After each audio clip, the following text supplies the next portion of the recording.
Hi guys, I'm Vidhita. And I'm Andrea. And welcome back to Questrom Real Talk. Okay, Andrea, quick question. Do you ever feel like everyone at BU has their life perfectly figured out? Oh, like literally all the time. There's classes, networking, recruiting, internships. I'm just trying to figure out what I want to do this weekend.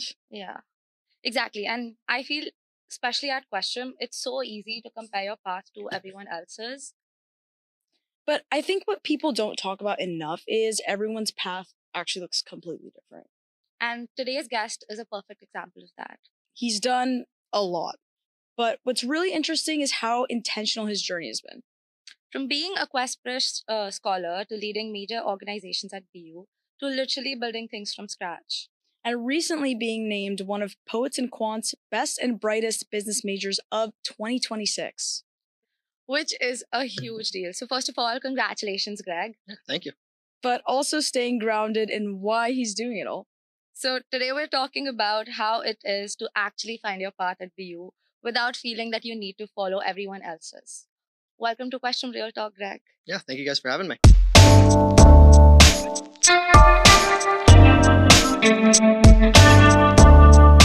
Yeah, how are you doing today? Good. Yeah, it's kind of been a bit of a boring day. Don't have classes on Fridays, so makes it a little bit easier. Awesome. Yeah. I feel like once you get, to your later years of Questrom, we don't have classes on Friday, which is really nice. I only have classes on Tuesdays and Thursdays. Actually. That's kind of goated. Yeah. A goated plan schedule. Yeah. But okay. So, like I'd mentioned, you were just named one of Poets&Quants best and brightest, which congratulations to that. That's awesome, incredible. How did you feel when you found out? How did that happen? It was actually originally kind of weird because I got an email that I got it about two weeks prior to the article going out, and I wanted to tell my mom immediately, but I wanted to tell my mom with the article. Mm-hmm. So I had to kind of keep it quiet for 2 weeks before I could send it to her, and she ended up calling me crying, which was really, really cool. That's really sweet. Yeah. What an actual dream. Yeah. Do you feel like the recognition reflects on how you see yourself, or is it different from your own perspective?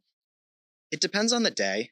There's a lot of days where I have a really bad imposter syndrome, completely candidly. And there's a lot of days that you definitely feel better about yourself and you walk into a room very confident.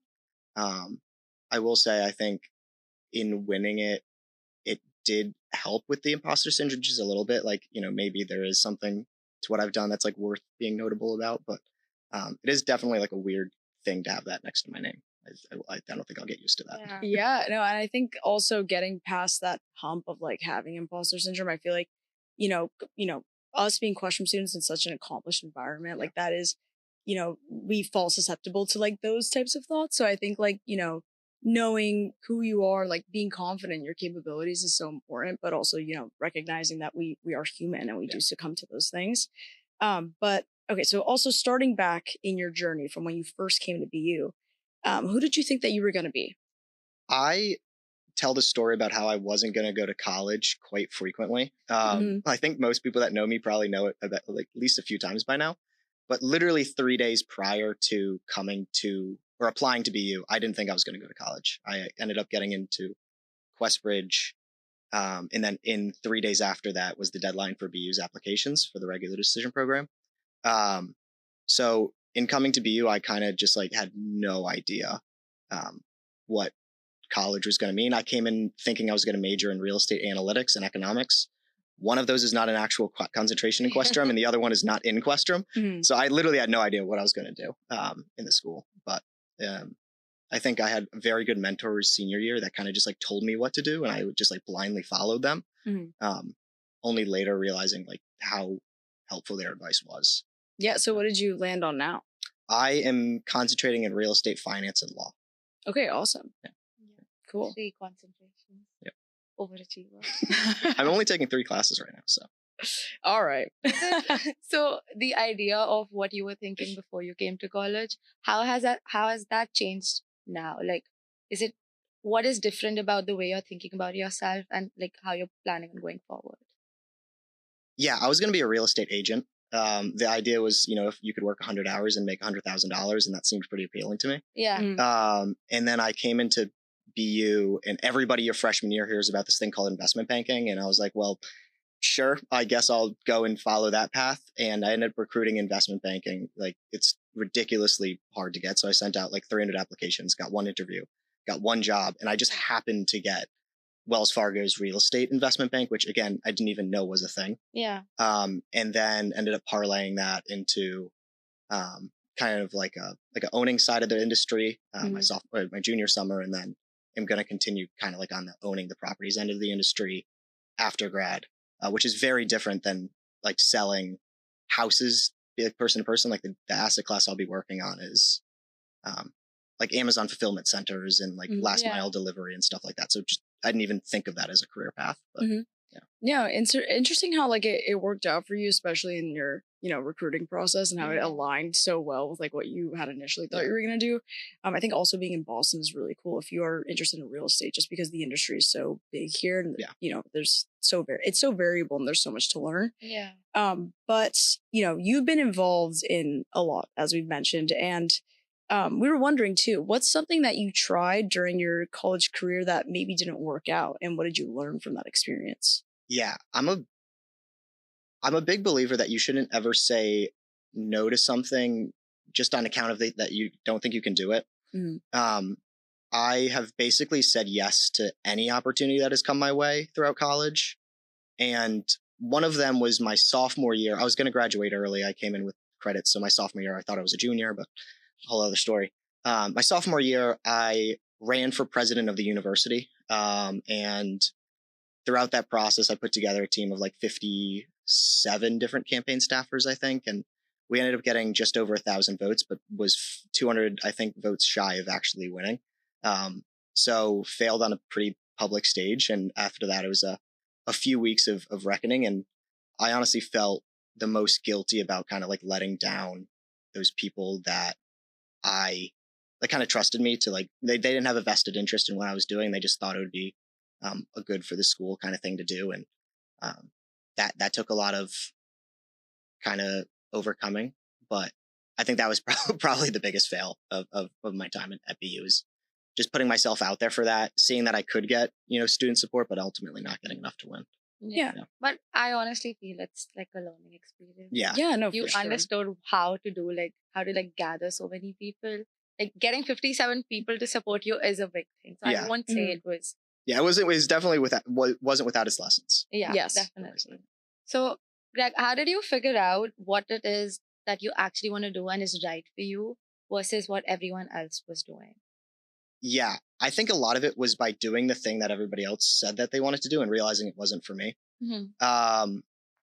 I, again, like didn't have, a super, strategic direction going through college. I kind of just like fell into things, candidly. And I did the investment banking internship, and I was like, I really don't like this. And just for a bit of background, the way the real estate industry works is like you have what's called sell side and you have the buy side. So investment banking is traditionally, thought of as the sell side of the business. You're more of working with clients. And I've always liked the idea of like owning the property.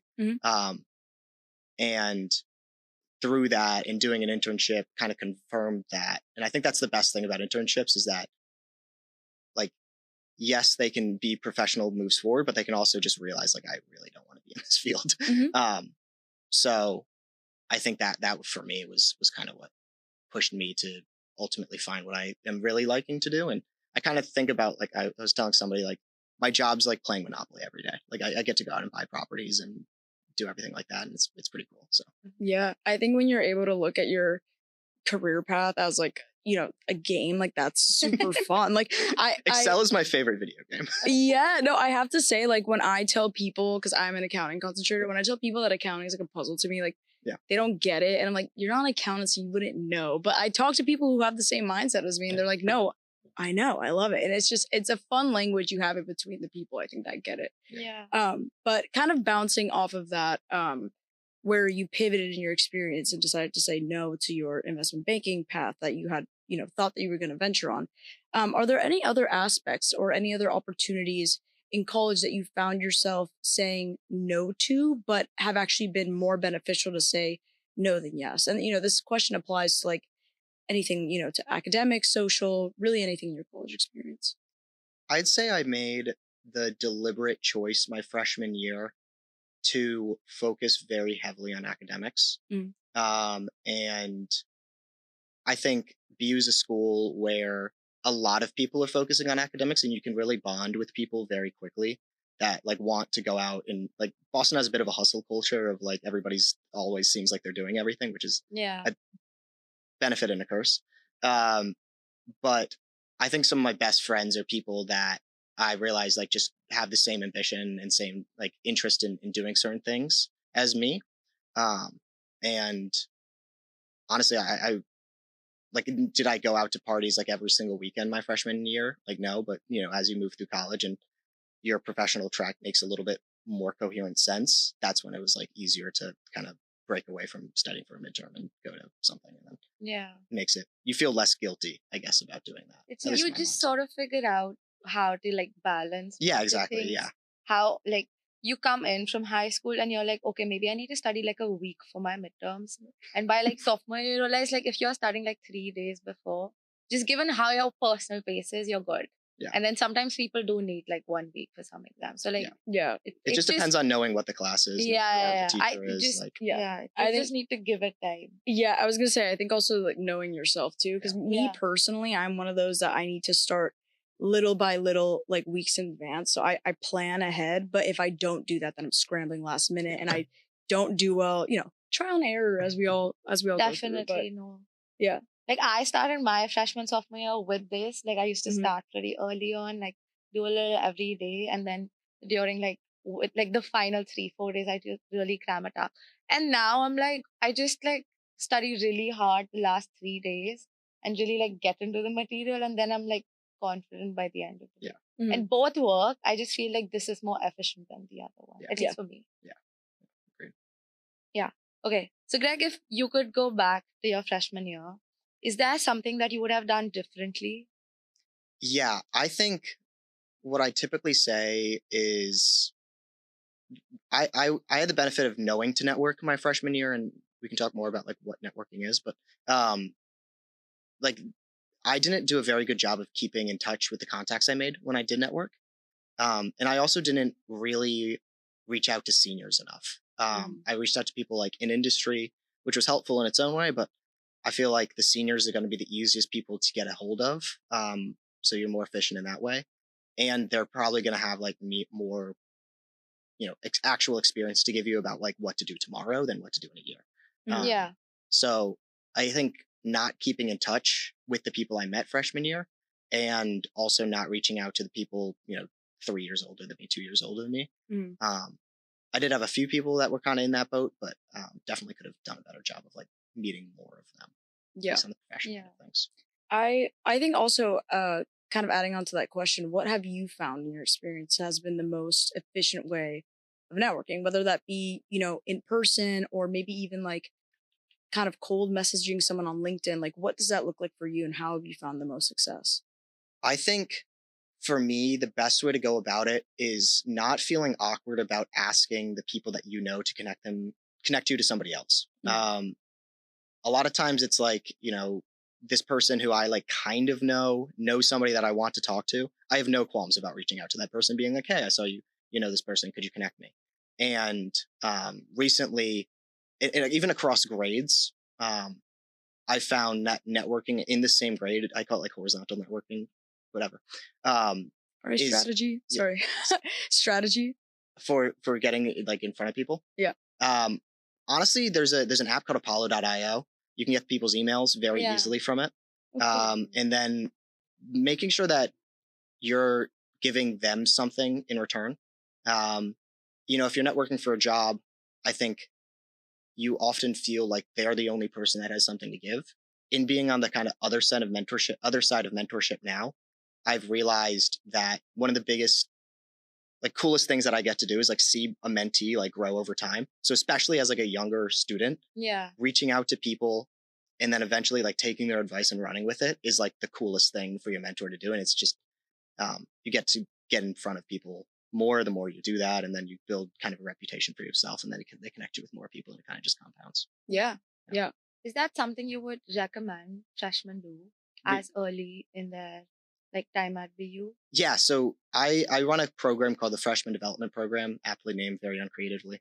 That essentially we're telling students that they need to start networking like the second they hit college.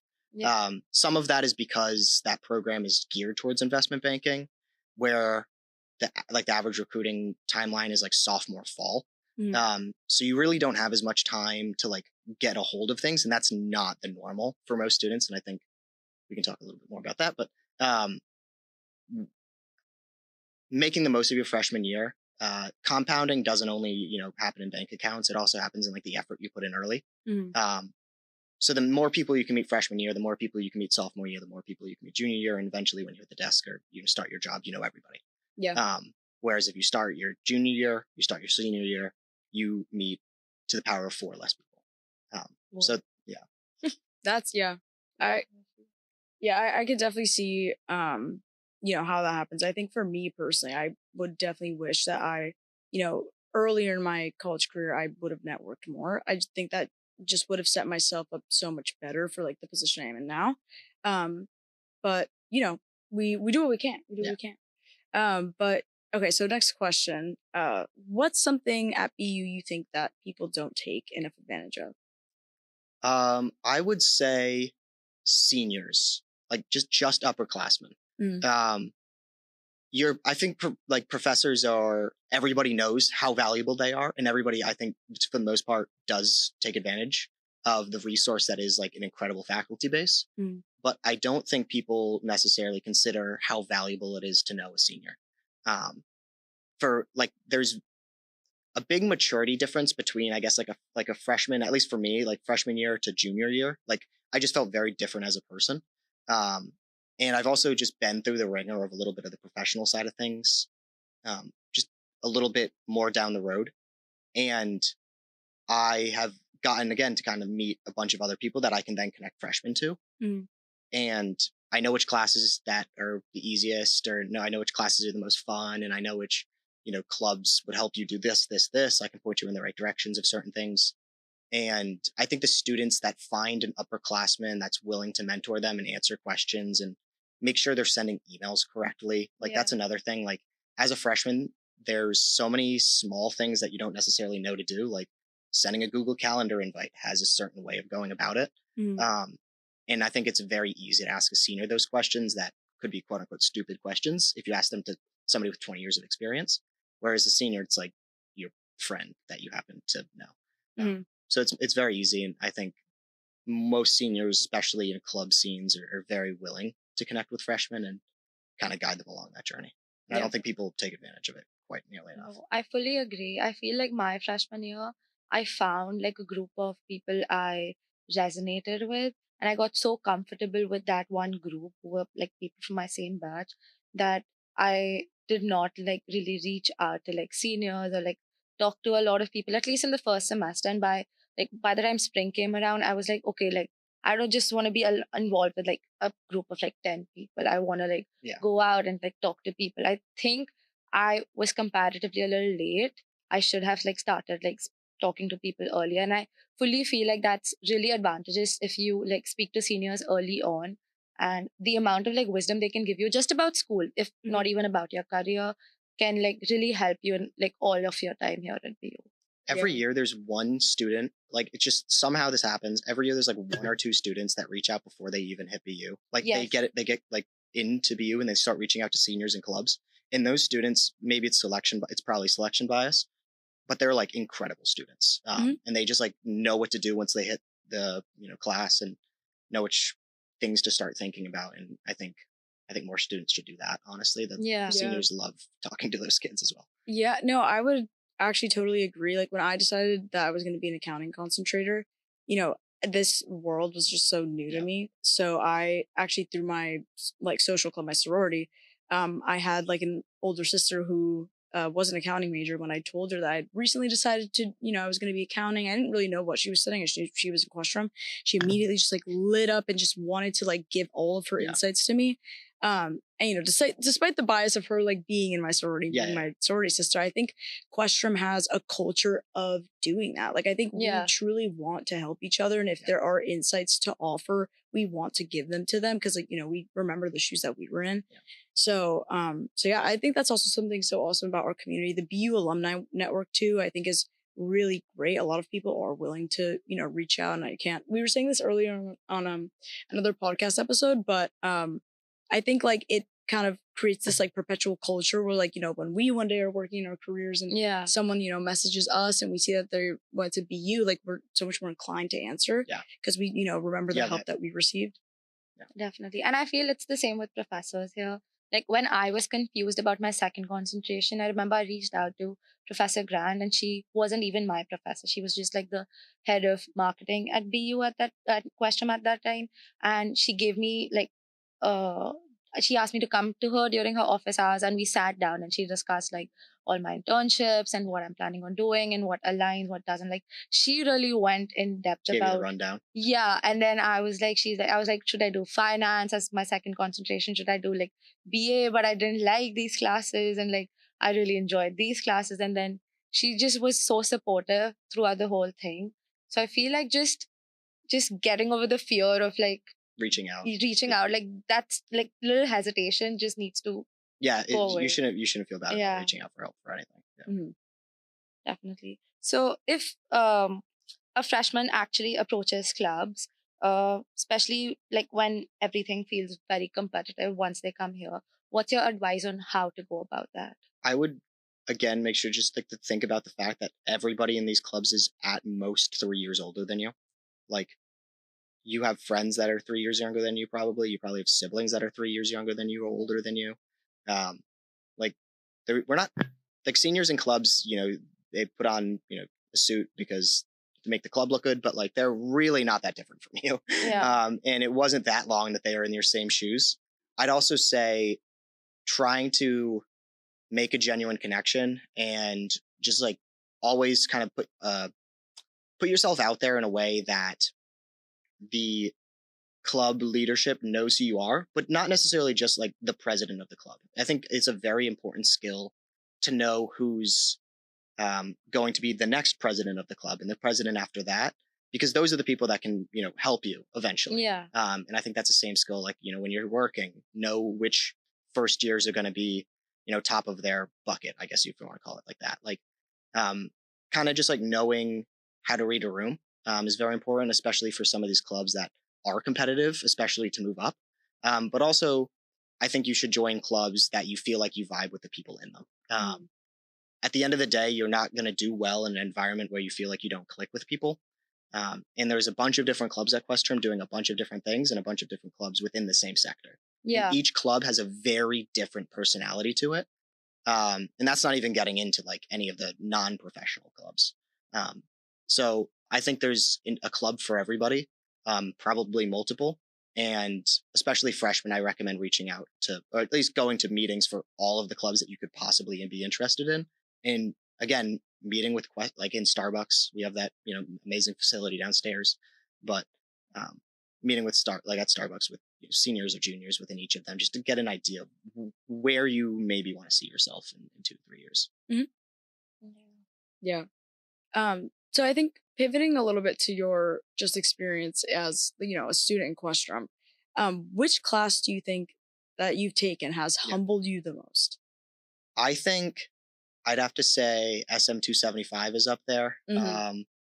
That is a class basically on presentation and memo drafting and kind of formal business preparation things. And it is a class that forces you to act as though you're a professional and deliver product as though you're in industry or on a job. And I took it my sophomore fall. I think I was not at like a level where I think I was like delivering professional quality work. At least not, I thought I was at the point, but I probably wasn't. And it definitely took a lot of iterations on like reaching out to the professor, asking how like this assignment looked and getting that feedback and iterating on it. But I think a lot of students have found that class is like a very big learning curve on what is expected in industry and like how things can kind of come together like that. Yeah, I think that class especially really teaches you how to maintain a level of professionalism, especially with the presentations. You know, me personally, like I in high school, I come from like a bit of an acting background. So like that for me, like was not too difficult to adjust to, but like, you know, everyone's different. Not everyone is comfortable, you know, getting up in front of like their class alone. Yeah. And, you know, speaking on these different deliverables we do. But in addition to that, like the Questrom Talk, where, you know, we choose like a category we want to do like a speech on, and that can be, you know, very vulnerable. So I think that class is a really good way to like help people break out of their shell, you know. And I also still remember that some of the topics that students chose were so like creative, and it was like such a like good experience to just sit and listen to them talk about it. Like I remember, I think it was Blake who was speaking about romance, or like no, or maybe it was somebody else who was just speaking about romance for their like question talk, and the way they like talked about the whole thing in not trying to make it like a rom-com thing, but just like an experience or something. It just sounds so well just to like hear about like things people think about and the way they think about those things. I talked about PB&J in mine. So. Oh, cool. Yeah. Cool. There's a through line there, but just things you're passionate about. Yeah. Okay, so moving on to like one of the most important and like the most core experiences at Questrom. How was your experience with core? Yeah, so I guess generally describing what core is, it's like a giant presentation that you put together with a team of people. That is a very large team, and you would basically have all of your classes dedicated to that project. Yeah.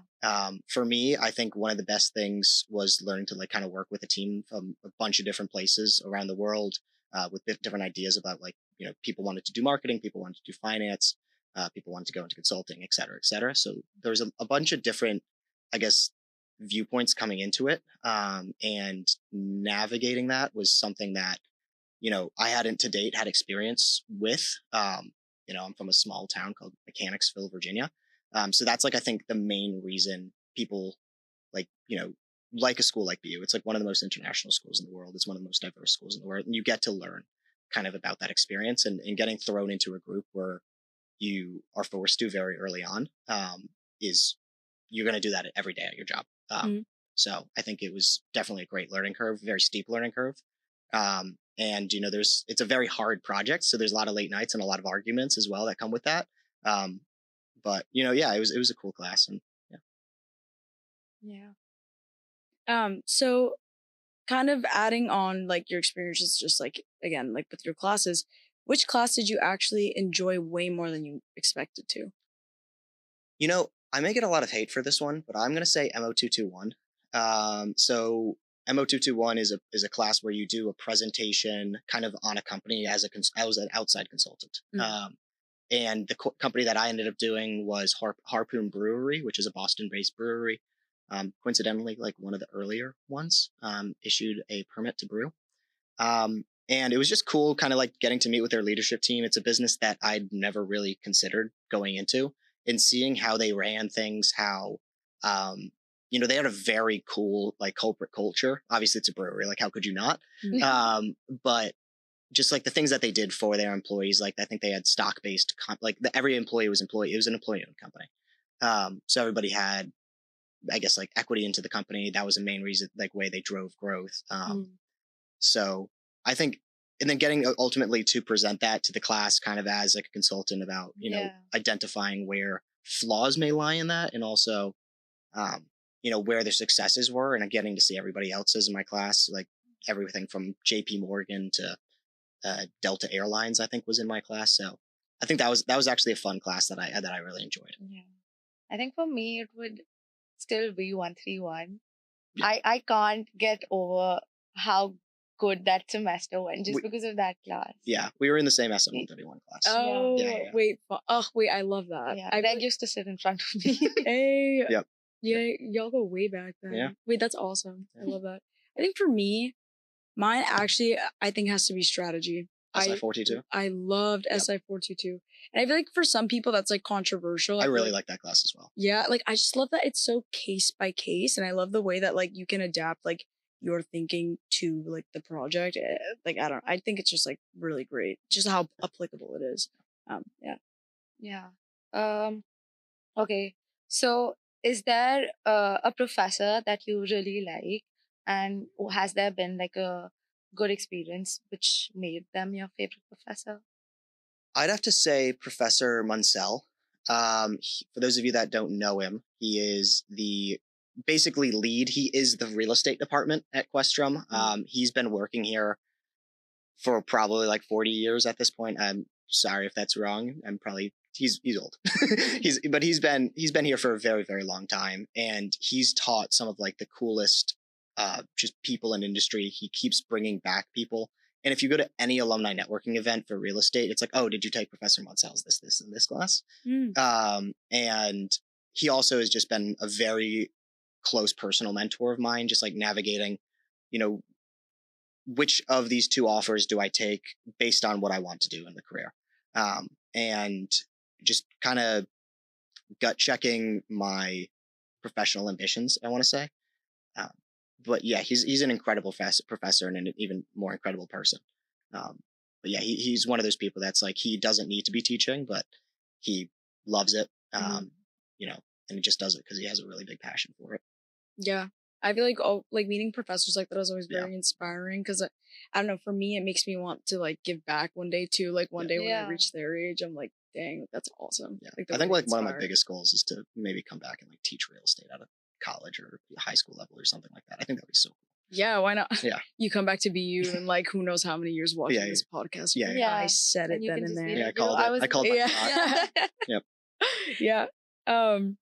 So moving on to like surviving college, what have you found your midterms and finals studying strategy to be? And like, how do you like maximize, I think, your time during that period? For me, I found that it takes me a really long time to get into study mode. But once I'm in study mode, that's the only thing I want to do. And it fuels kind of like a dopamine, like rush of like, I'm just going to keep working. Yeah. So for me, it's like, I can't really do piecemeal studying. I have to like study all in for one thing, but I can sit down and do it for 7 hours. So it's like, I can go to, what's that building? Yawkey. And just like stand there, like sit there in front of a window and study for ages. Yeah. But I can only do like one subject at a time. So I will typically, if I have, there's a lot of weeks where you'll have like a midterm on Tuesday and then a midterm on Friday, and how you navigate that. And then you maybe have a midterm on Monday. So like, I kind of just take them as they come, and block out a giant bit of time where I know like, this is where I'm going to study. And I give myself like 30 minutes to get into the rhythm. Sometimes like an hour. And then like, once I'm there, it's kind of just free going. But I know like my roommate can study for 10 minutes in between classes on the T. Like, I'm just not that person. Yeah. I'm not. Like I can't do it. Yeah. That's probably why he's pre-med and I'm business. Yeah. No, I have to say, despite what I said earlier, having, liking to prepare in advance, I find that I'm a similar way. Like, I really don't lock in until like I like get the ball rolling. So like me, preparing a week more in advance is me like starting to nudge the ball. You know what I'm saying? Because I like, if not, like it won't start rolling. Yeah, that's Yeah, no, fair enough. I realized my sophomore year that before that I used to think I study well just sitting alone in my room, like where there's no noise or anything. But then there were times when I used to take a break and then used to get so distracted that break used to go on for like 2 hours. And I used to be like, oh no, like what the hell? I need to like log back in. But then I realized that initially I used to be like, I don't want to go to Mugar. Like it just seems like really like an intense environment. But then when I was doing code in my sophomore year, I realized that just sitting in that environment just gets you back into the zone much quicker than you would in your room. So then just those last 3 days, I would go, okay, I'm in Mugar like 12 hours before my exam and I'm studying there for like maybe 5 or 6. But it's fine. Like that time's like well invested. So I also need like a pretty, like I need to be able to romanticize studying a little bit. So like I need a pretty study location. So I think the 6th floor in Mugar is like gorgeous. Yes. You just don't ever get a table there. Yeah. Wait, no, I can't wait for this like episode to come out once we graduate, so that I don't have to worry about keeping that anymore. Because like I love this Explore movie. So Greg, has there ever been a time where you felt that you weren't like qualified enough for something that you were leading? Every time I step in front of a club meeting, like legitimately speaking, again, it goes back to kind of what I was saying earlier, but I'm 2-3 years older than some of the kids in this room. Sometimes I'm a year older. And a good example is like last week we had the Bain Capital Real Estate Summit, which is this big event that I've had in my like brain since probably sophomore year. It was basically all of the undergraduate schools for Boston, like Harvard, MIT, BC, BU, NEU, all of them. We got all of the students interested in real estate to apply, and we ended up getting it sponsored by this company called Bain Capital, which is like a really big player within the space. And we went to their office, and people were asking me like, how did I organize this? And like, how did this come to be? And it was kind of just like, it didn't feel like that crazy of a thing to do, because I just like texted a few kids from different schools. I'm like, hey, I'm I run the president, like the real estate club at BU. And I want to do this event. And they're like, yeah, that sounds sick. And then they, didn't do anything to help plan besides for the Harvard contingency, which has been amazing. But they like, it just felt like weird to kind of show them that I just like asked. I literally just like sent an email and asked. And, you have to put together a resume book once everybody applies. You have to, do some marketing and stuff. But like, ultimately I sent an email, and that was the hardest part. And I think that goes back to like, never be the reason you say no. Just, it's a lot easier to do things once you kind of get past the hesitancy that you have within yourself. Yeah. No, for sure. For sure. So again, kind of how you've talked about, you've led a lot at BU throughout your experience here. But what does leadership actually mean to you now versus what it did freshman year? Freshman year, I saw club leadership and leadership in college kind of as a resume line item. And it was nice to aspire to that for like professional reasons, but genuinely, and I think I said this a little earlier, but I think club leadership is been maybe the most fulfilling thing that I've ever done. I had the opportunity to go abroad this year, and instead I chose to like run 2 clubs on campus, and I would not have made that choice differently. And that sounds crazy to say, because obviously like going abroad is like this huge thing, and there is part of me that's like, maybe that would have been cool. But seeing kids that I've kind of mentored freshman year, sophomore year, land like these incredible internships and kind of change their life, and legitimately like those jobs, if they get them full time, are like life-changing jobs. And getting to see students kind of come through that arc has been very just foundational to that. And I did the math the other day on it, and throughout the financial modeling club, one of the clubs I run, we have held the attention of students for a collective total of about 3 months in consecutive time. So if you multiply like the student hours of attendance, it's about 3 months straight this year. Wow. Which is insane to think about. Yeah. Amazing. And we've been able to increase retention in that, 21%, like triple it from 20% to like about 60%. And what does that actually mean? It means like students feel like they can come and be part of something. And I think that's, it's like 2 decimal places, but like that, I feel like that's been really cool when I get to like talk to people and see how they feel about it. I remember, I think it was this fall or last spring, we were figuring out positions for the club.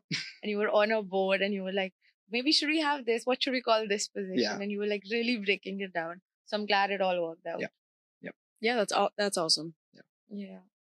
So being a senior, I know it's like really hitting all of us right now. What's something that you wish you appreciated more earlier? I honestly didn't think BU was like the most architecturally pretty school until one night my junior year, when I was sitting outside. I lived at the Whitestones on the corner of Com Ave and going to South, like that bridge. And it was snowing, and the lights were all like halogen yellow bulbs, and it was like the prettiest thing I've ever seen. It was like snow on the ground. I was looking at Marsh Chapel, And after that, it was like, wow, like you see the small things, and like once the flowers start blooming and the wind goes away a little bit, you're like, this school is actually really, really pretty. And it took me a little bit to get there because I was like so head down looking at things, and I didn't really like consider it. But once I had a little bit of time to breathe, I think that like really connected the dots for me.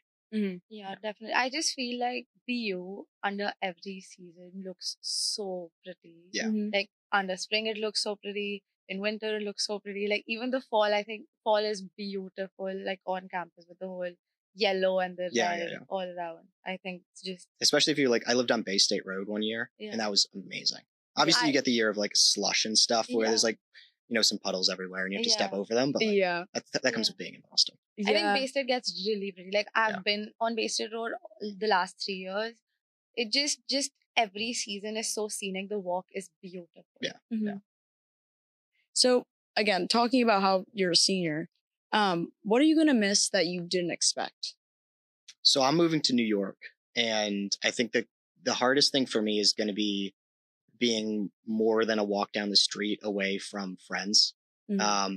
And I think especially like senior year, like it's like an incredible like push to every waking moment to like make the most of the friendships that you have, because you're not going to see them for maybe a year at a time from here on out. And I like my roommates, going out on weekends, like going to just like, grab a drink or go to the park, or especially now that it's warming up, like just go for a walk and do those kind of small things with them. I think has been something that I'm like really focusing my time on now, almost to the detriment of classes. Mm-hmm. But I think that's going to be something I miss. And this summer work literally like made my summer go by in like 2 seconds. So I can see how they're like, once you leave college, like everything goes so fast. Yeah. So I'm nervous for that, but also kind of excited. And it's, it's senior year is a bunch of different emotions, but bittersweet. For sure. Always so yeah. For sure. So if you could go back to your freshman self at Warren Dining Hall or your dorm, what is something that you would tell like freshman year Greg? I would say it just all works out. Like things work out. I think, it honestly just has to be that, whatever you think will happen probably won't happen, and things that you don't think will happen will suddenly emerge, and they'll be probably the things you ended up wanting to do all along. And I think I was kind of a hesitant like freshman person a little bit. Like I didn't try and meet everybody I could. I didn't do a bunch of things that I feel like I could have done. But looking out at it, like my roommates I met because of odd circumstances, and just like knowing one person who I met in the dining hall, and things just all kind of figured themselves out.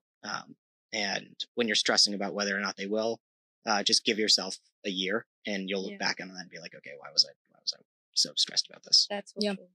Yeah. No, I have to say, I feel like I've had the same experience. Yeah. Okay. So can you recall, a funny or a random thing that happened to you in class, and why did that moment stick with you? Oh yeah. So So I'm in law and ethics right now. Mm-hmm. And one of the big considerations for this class is this idea of fraud in corporate America, or like Ponzi schemes and that kind of thing. And how do people get to a position where this is rationalized? And the professor has done a very incredible job of kind of leading this discussion. But I think it was actually one of the students in the class that brought up the best point, which is that once you can rationalize small things, they can build into big things. And I think anybody that thinks they're not capable of that is one of the reasons why it happens. Like, I think everybody's capable of that. And the example that was brought up that we had an entire hour and a half discussion about is paying for the tea. BU students, the door's open, you walk on, you get down. And that's a small thing, right? You're a student, you don't have a lot of money, so you just jump on the tea. Why not? But in aggregate, if you look at it, how much dollars that's costing the tea, it's about $60 million a year, which is ridiculous across all BU students on average, for like a 4-year term. Not like you specifically, everybody. And it's kind of interesting tying that to a case of like, Bernie Madoff or something like that, where it's like billions of dollars that go down the drain. It's like, how much different is that really? And it was just a very fun discussion that we had that the teacher Yeah. just kind of like kept egging on. And we've had like 3 classes of discussion about this back to back at this point. But it's been a really cool, fun, like joking experience to have. No, Yeah. definitely. Yeah. I still remember, I think this was 131, where, and I think I asked you this after the class. I was like, how do you have so much to talk about in class? Like, on a topic. And then he's just like, no, I just raise my hand because I see someone else raising their hand and I want to like get the most participation Yep. points. So there was this kid who used to speak a lot in class and he used to just keep talking about everything. And half the times those things also weren't like related to the subject or what we were discussing. He just liked to talk. And like Greg used to just raise his hand every time he used to see him raise his hand. And I used to be sitting in class. I was like, what are we discussing that needs so much discussion? But yeah, I think that taught me just, you should just speak up in class a lot, even if you don't have anything substantial to say. Yeah. I'll say, so reframing it a little bit, I think most of Questrom is a very participation heavy college. Yeah. And I think getting out of your comfort zone is something that I've never been particularly concerned about social anxiety, like myself, but I think like, again, kind of like going back to that example is the opportunity to raise your hand and speak in front of like 30, 40 people at a time. The more you do it, the easier it gets. And eventually you're just like, having these kind of banterous conversations in your senior year classes where everybody knows each other. Yeah. But they're actually like forwarding, what you're trying to learn. Yeah. Totally. So Greg, what would you say success at BU means to you? To me, I honestly think leaving it better than I left it. Throughout my time leading clubs, one of the main things I'm thinking about is not only who's leading it next, but what things am I putting in place to make sure that keeps going. And one of them is like, we have this Excel, it has like 1,600 alumni in it, but half their jobs are wrong because they change jobs every 2 years or something like that. Yeah. So putting that into like a different database that automatically updates what the jobs are is something that I've been focusing on this year for one of the clubs. And then the real estate club, just like putting together like a curriculum that can pass down and help students get jobs and helps them learn about the industry in a way that like, augments their educational side of things. But I think, like seeing where BU goes 5 years after I left it, when, everybody I know is gone. Yeah. I think that's where I want to still see an impact. Not just in the students that, I know, but in the students that they will eventually know as well. And I'm sure you're leaving a legacy behind. I'm trying to. Yeah. For sure. If you had to like give 3 advices to like incoming freshmen, what would you say they are? I would say reach out to seniors in fields that you're interested in as soon as you can, like the second you hit campus, if not earlier. 2 is, I think one thing that I've seen a lot is hesitancy to figure out what you want to do. And I think a very good strategy of figuring what that out is I say find 3 industries that you're interested in. It could be 3, 4, 5. The more you do, the harder it is. But 3 industries that you're generally interested in. Within each industry, find 3 companies. Within each company, find 2 teams. Within each team, find 1 person. And reach out to all of them. And reach out so that you get a call, get to a call. And literally just like learn what they do on the day-to-day. And after you do whatever that is, like 20 calls or 24 calls or whatever it ends up being, you end up with not only an idea of what the industries are, you end up with an idea of what the companies in the industry are different and how they're different, as well as what individual teams do and what kind of personalities are on each team. And I think that's a very good idea of at least ballparking what you want to do. And obviously it can change. And then the third piece of advice is, just say yes to things. Say yes to anything that comes your way. I think I just had a student reach out to me saying like, there's no wealth management club. Like, there's a lot of students that want to do wealth management. I'm like, so make one.